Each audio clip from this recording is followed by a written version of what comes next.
Punjul rolan kangenku tenanan neng omah wae rasane koyo ngene konco nyambut gawe bareng rono mrene susah sedih dilakoni ikhlas hati. Halo Tribuners, kali ini kita akan ngobrol bersama seorang musisi keroncong asal Solo, yaitu Endah Laras. Penasaran kan? Katanya dia tuh selama pandemi corona ini, dia mengeluarkan beberapa single baru. Nah, singlenya seperti apa? Yuk langsung aja kita ngobrol bareng dengan Endah Laras.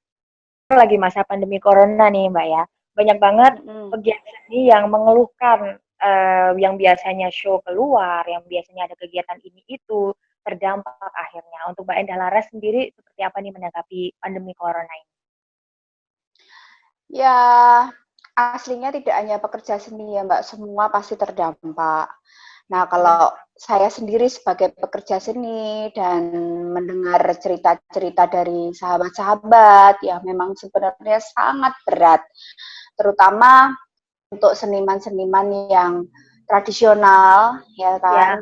Ya, mengangkat budaya gitu ya. Iya, yang dari panggung ke panggung, terus dari hajatan-hajatan, tidak hanya yang sisi budaya, yang hiburan-hiburan maksudnya itu yang dia bekerja hanya karena wedding, hanya karena event-event ya keseharian untuk masyarakat, menghibur masyarakat kayak gitu, itu sangat berdampak karena jujur mereka itu selama ini bekerja paling untuk mencukupi kebutuhannya sebulan 2 bulan karena kontinu ada pekerjaan lagi terus jadi bisa melanjutkan untuk bulan berikutnya dan sekarang ini jelas sangat terdampak karena mungkin persediaannya yang dari kemarin sudah sangat menipis, bahkan udah ada yang jual efek gitar atau apa untuk menyambung hidup. Nah, ya memang berat, tapi ini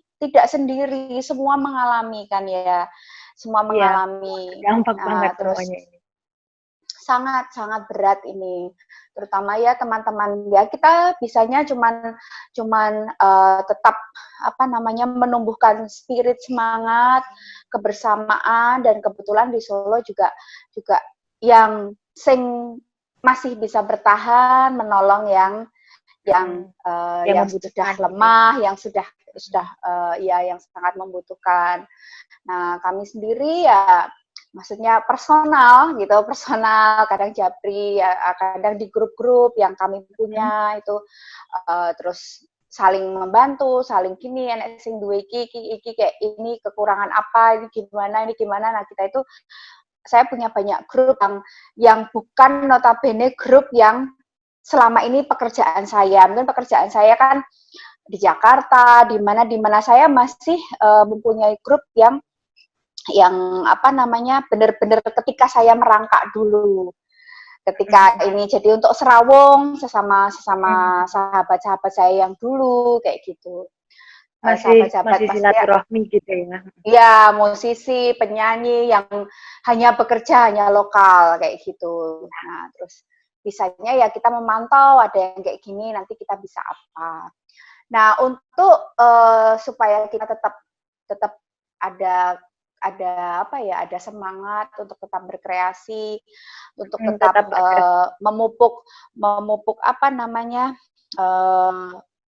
kebisaan kita ya. Kemarin saya bikin lagu akhir Maret, terus saya jam session dengan justru malah tujuan saya itu memang benar-benar teman-teman tradisi yang di Solo, teman-teman yang dari panggung ke panggung dan diapresiasi oleh seniman-seniman Solo yang benar-benar hidup dari panggung. Saya bikin dengan ukulele aja, judulnya Neng Omah Wae, terus di jam ini menarik ini. 50 musisi, ada yang organ tunggal, ada yang pemain kendang, ada yang cuman keroncong, ada gini, jadi bisa dilihat di Instagram saya. Ya. Itu yang kira-kira bulan akhir Maret ketika awal-awal itu saya langsung bikin jam session. Karena terinspirasi dari seniman-seniman Jakarta kayak Indra Lesmana, kayak Denny Jasmala, Balawan seperti itu. Dan mereka kan istilahnya artis-artis yang istilahnya lebih modern. Nah, saya pengen bikin sesuatu untuk menumbuhkan percaya dirinya seniman-seniman lokal di sini, atau apalagi semua juga pinter sosmed ya kan, mengedit atau udah jadi makanan sehari-hari gitu ya. Oh, bener. Untuk hiburan. Makanya hiburan yang benar-benar bisa mengeluarkan istilahnya unek-unek yang harusnya biasanya sebulan bisa mereka pentas 30 kali, jadi nggak bisa kan stres. Akhirnya itu ya alhamdulillah diapresiasi sama teman-teman. Itu sampai kira-kira saya repost itu hampir 2 minggu lebih, sehari bisa repost 5, 6, 4 kayak gitu. Luar untuk mengapresiasi kerja teman-teman seniman lokal ini. Tapi juga tidak hanya seniman lokal, bahkan perkusinya Mas Bintang Indrianto, Mas Taufan itu juga support. Terus Mas namanya siapa ya, Huta Barat apa gitu, Ucok Huta Barat, dia punya sekolah alam di Jogja juga support main biola. Jadi saya senang banget ketika diapresiasi seniman-seniman modern yang di Jakarta yang bergerak di jazz atau di genre lainnya, tapi dukung istilahnya apa namanya gotong royongnya gitu teman-teman kali. Seneng banget. Itu gimana itu proses membuat lagunya Ning Omah Wae itu di rumah saja kan artinya ya Mbak ya? Iya, Ning Omah Wae itu jadi saya mikir bikin lagu yang ringan, easy listening, tapi isinya itu penghiburan dan edukasi. Ya, jadi itu waktu itu kan lagi gencar-gencarnya suruh di rumah saja, cuci tangan, dan anak-anak itu tolong didampingi dalam belajar, kayak gitu. Jadi liriknya memang itu, Pak De, Mbok De, gendok oleh, beciknya di rumah saja, harusnya di rumah saja dulu. Supaya virusnya tidak nyebar kemana-mana, gitu. Corona yang sangat mengerikan, corona single kiri sih, bareng-bareng diperangi. Jadi sama-sama ayo kita perangi. Tidak akan bisa kalau kita tidak bersama. Itu tapi pakai bahasa Jawa sebenarnya. Terus udah di-share di Instagram ya Mbak ya? Iya, nanti bisa diiniin, ada di tempat saya. Terus rumahnya dibersihkan, cuci tangan jangan lupa. Cuci tangan ojo lai, putra anak-anak belajarnya tolong didampingi. Terus Tuhan, kita minta pengampunan. Gusti Allah, nyuwun pangapura semua salah dan dosa kita. Semoga corona segera sirna dan Indonesia jaya bahagia. Gitu. Amin. Ini dalam bahasa Indonesianya. Oke, kemarin saya juga sempat ngepoin Instagramnya Mbak Endah ini ya.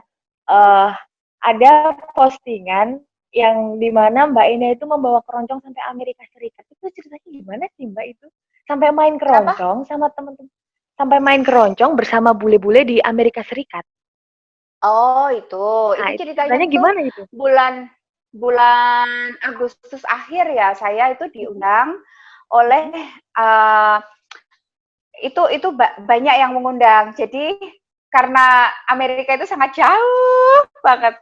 Lebih dari 24 jam kita terbang gitu. Jadi sekalinya ada acara itu gabungan. Jadi yang mengundang Orkes Keroncong Rumput namanya. Dia itu komunitas keroncong benar-benar yang hebat banget, yang diprakarsai oleh Mbak Hana dan Prof. Andy McGraw dari Richmond University. Kalau Mbak Hananya dari Pittsburgh University.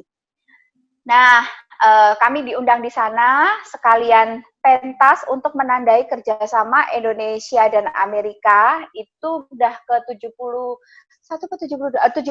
tahun. Nah, menandai kerjasama itu kita mengadakan pentas di Museum museum apa ya? Aduh, kok aku jadi lupa. Museum di sana ya. Oh. Salah satu museum yang sangat-sangat terkenal. Aduh, kok tiba-tiba aku auto lupa. Itu tapi di Washington DC. Iya. DC, terus sama ya ada dari pemerintahan USA dan ada dari kedutaan Indonesia.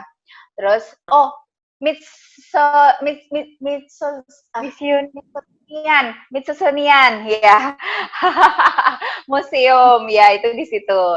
Nah, terus setelah itu kita juga mengadakan workshop dan pentas dalam festival di Richmond Folk Festival. Terus kita juga ngadain workshop di Universitas Richmond dan workshop di Pittsburgh.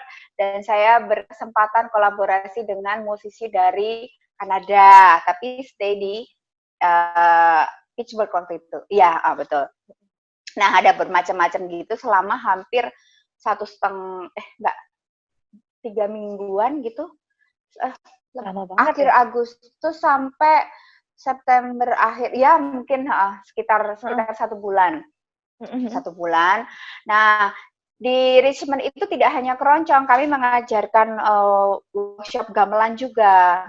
Gamelan, terus di Pittsburgh juga gamelan juga. Saya bersama salah satu dosen dari ISI Solo, namanya Mas Danis.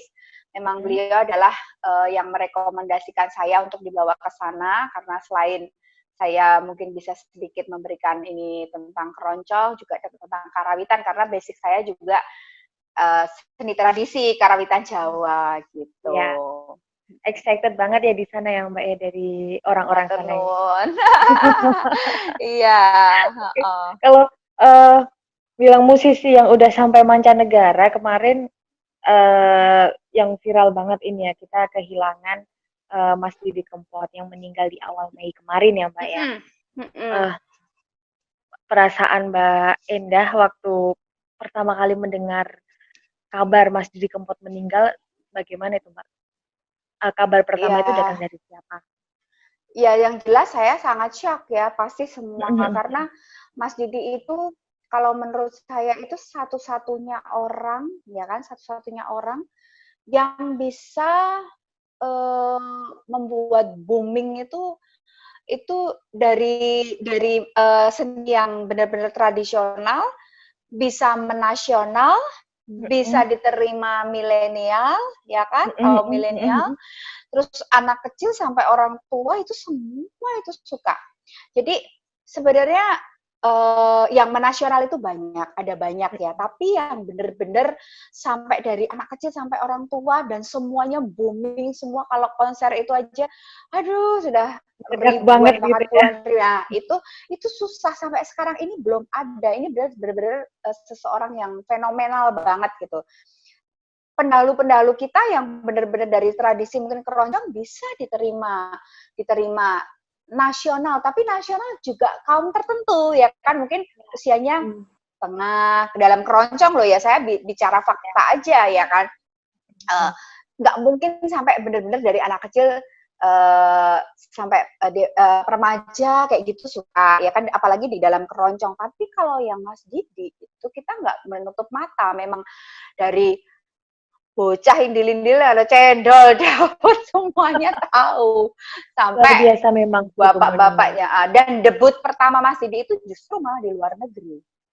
Di Suriname kan ya. Jadi saya benar-benar kehilangan sosok panutan, leader, karena kita orang-orang yang lama. Karena saya kenal Mas Didi itu dari sekitar 96, Mbak. 96-97. Sama-sama musisi dari waktu Solo, masih stasiun balapan dulu, baru-barunya, itu beliau sudah sangat menghipnotis orang-orang yang pada saat itu kondangan. Saya ketemu pertama itu di daerah Kartosuro, saya ikut grup keroncong, terus kemudian bintang tamunya itu Mas Didi Kempot. Dan Mbak bisa tahu ketika Mas Didi itu tampil ya kan, itu benar-benar dari hansip pemuda yang menyajikan makanan itu berhenti total, langsung shh. Jadi menyoroti dia semua ya. Hah, gila ya ini ya. Saya gitu, apalagi saya termasuk pendatang karena saya baru datang dari Jakarta itu tahun 95.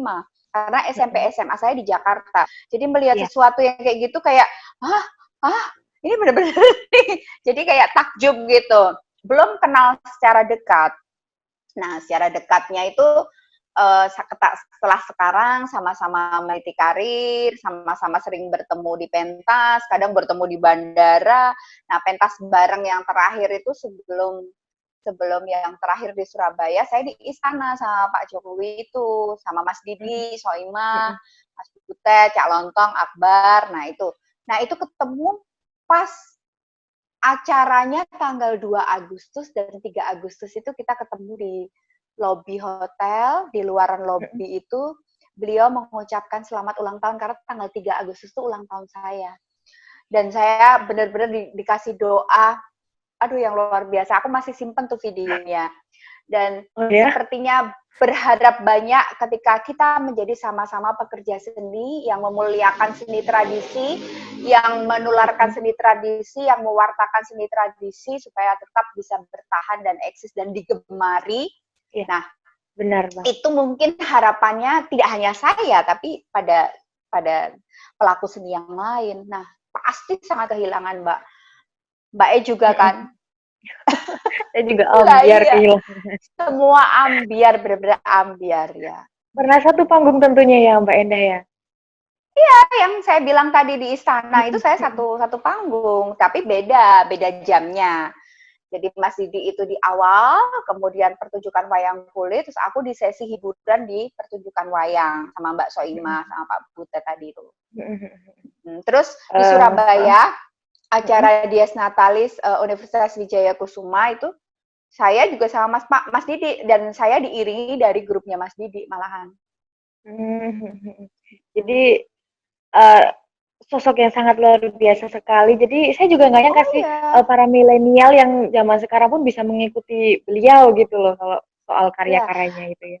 Iya, dan yang paling lucu lagi. Nah, ini loh yang paling membuat saya bahwa beliau adalah sosok yang mungkin tiada duanya karena yang saya bilang tadi menasional, milenial dari anak sampai orang tua dan satu lagi Mbak, Jawa non Jawa jadi suka semua. Ya kan? Dari orang Batak, iya, dari orang Papua, dari semua belajar lagu Jawa gara-gara Mas Didi Kempot. Iya kan? Nah, itu yang susah banget sampai sekarang mencari orang seperti beliau enggak ada. Iya benar banget. Oke, untuk karya dari Mbak Enda Laras tadi, Ning Omah Huai tadi itu ya Mbak ya, itu apa perilisannya atau peredarannya cuma di Instagram atau nanti mau di... Jadi gini Mbak, karena itu saya sudah nggak memikirkan ya mau rilis di Instagram, mau rilis di YouTube, mau rilis apa, saya udah nggak memikirkan saat itu. Yang saya pikirkan hanya kasih hiburan dan edukasi dan kasih ruang buat sahabat-sahabat saya yang selama ini gabut nggak ada kerjaan. Jadi cuma saya rilis di itu dan kebetulan disupport banyak banget sama radio-radio pada ngambilin dari Instagram saya karena memang easy listening. Terus banyak yang langsung nanya Mbak, ya wawancara ya seperti Mbak ini. Terus udah langsung banyak aja tiba-tiba saya dikirimi orang lagi nyetir gitu.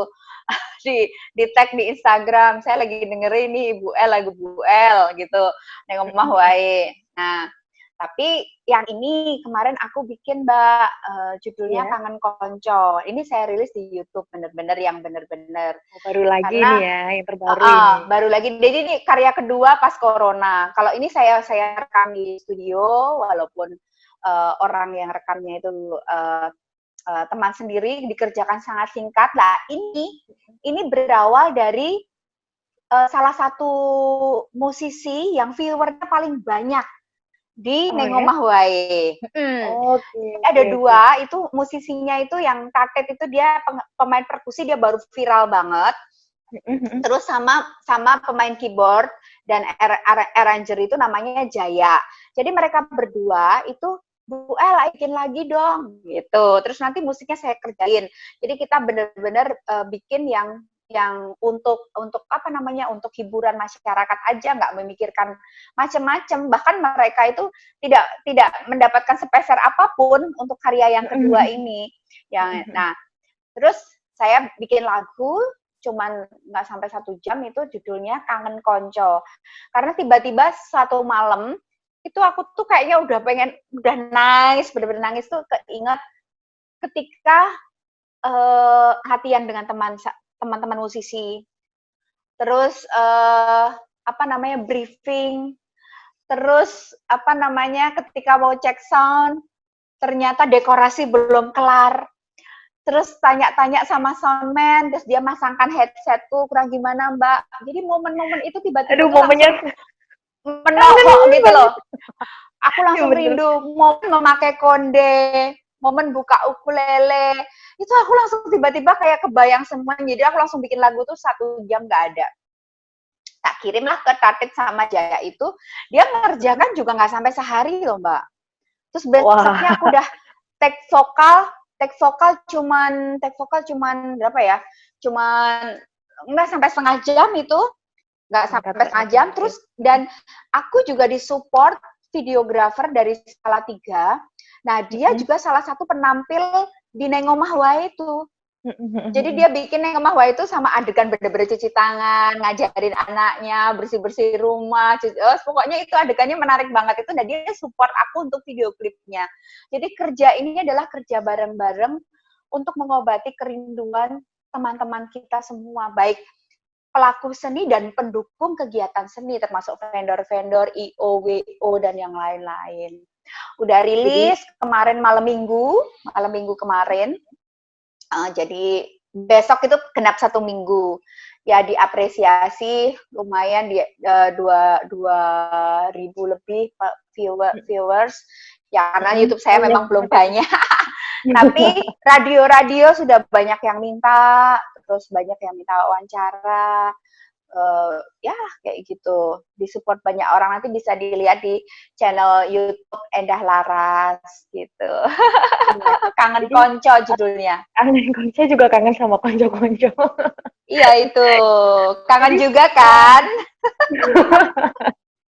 jadi ini intinya harus tetap produktif, tetap mengasah kreativitas selama ning omah wae gitu ya. Jadi kita di rumah Iya, saja itu nggak ngapa-ngapain, harus tetap iya, mengasah apa yang kita sukai mm, gitu ya Mbak Endah ya.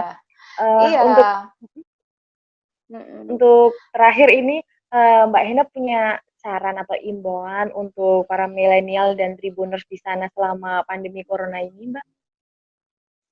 Ya, gini ya, kita nih semua dalam tingkat stres yang sudah tinggi ya, sudah Bener memuncak. banget, Baik dalam segi ekonomi, dalam kita dibatasi untuk keluar, untuk apa, terus parno kalau keluar takut apa, udah tingkat stres yang tinggi. Kadang-kadang orang juga terus jadi ngawur, sosmed dibikin dibikin apa ya, justru bukan malah meredakan, tapi membikin sesuatu yang tambah malah panik gitu ya, panik, Mbak, ya? malah gimana kayak gitu. Jadi kita Ya, benar-benar sekarang lagi diuji dan harus bijak menggunakan sosmed. Kadang-kadang WA jadi rancu, berita yang enggak ini langsung ini lebih parah daripada hari-hari biasa kan, memang udah banyak hoax ya. Tapi ini mhm. lebih pada membikin tingkat stres lebih lagi. Nah, himbauan saya ya untuk pengguna sosmed, kita mohon harus lebih bijak, karena kalau mengirim sesuatu atau apa di grup atau apa yang nggak maksudnya belum tentu itu kebenarannya, bikin tambah stres, tambah gini. Ayo kita hibur Indonesia yang lagi berduka ini dengan karya, dengan kreativitas, dengan ya kita ambil hikmahnya semua. Loh, kita nggak sendiri ya Mbak, seluruh dunia ya Iya Mbak benar, ya. semuanya Ya yang kan, merasakan jadi ya, Mbak, ya? bisa bersih-bersih rumah, bisa lebih kita mendekatkan dengan Gusti Allah, ngecharge energi, kita gali kreativitas supaya nanti waktunya tiba kita penuh dengan fresh, inovasi baru, kayak gitu. Kalau saya ya, tapi ya Mhm. semoga kita semua sadar bahwa ini memang harus kita perangi bareng-bareng, kita lawan bareng-bareng, kita bergandengan tangan bareng-bareng supaya kita segera lepas dari ya wabah ini. Dari belenggu wabah ini ya. Baik, amin ya Mbak Endah ya. Terima kasih Amin. waktunya untuk Mbak Endah Laras. Sama-sama, matur nuwun sangat. Semoga Sampai next ketemu kita ya, bisa Mbak, ya. dipertemukan, tapi sudah nggak Amin. corona. Amin tentunya ya Mbak ya.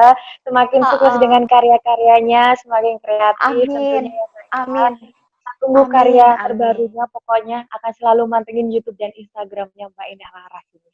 Amin, terima kasih. Salam sehat selalu. Ya, Ya, Mbak, dadah. sama-sama. Dadah Mbak. Dadah. Terima kasih sudah nonton. Jangan lupa like, subscribe, dan share ya.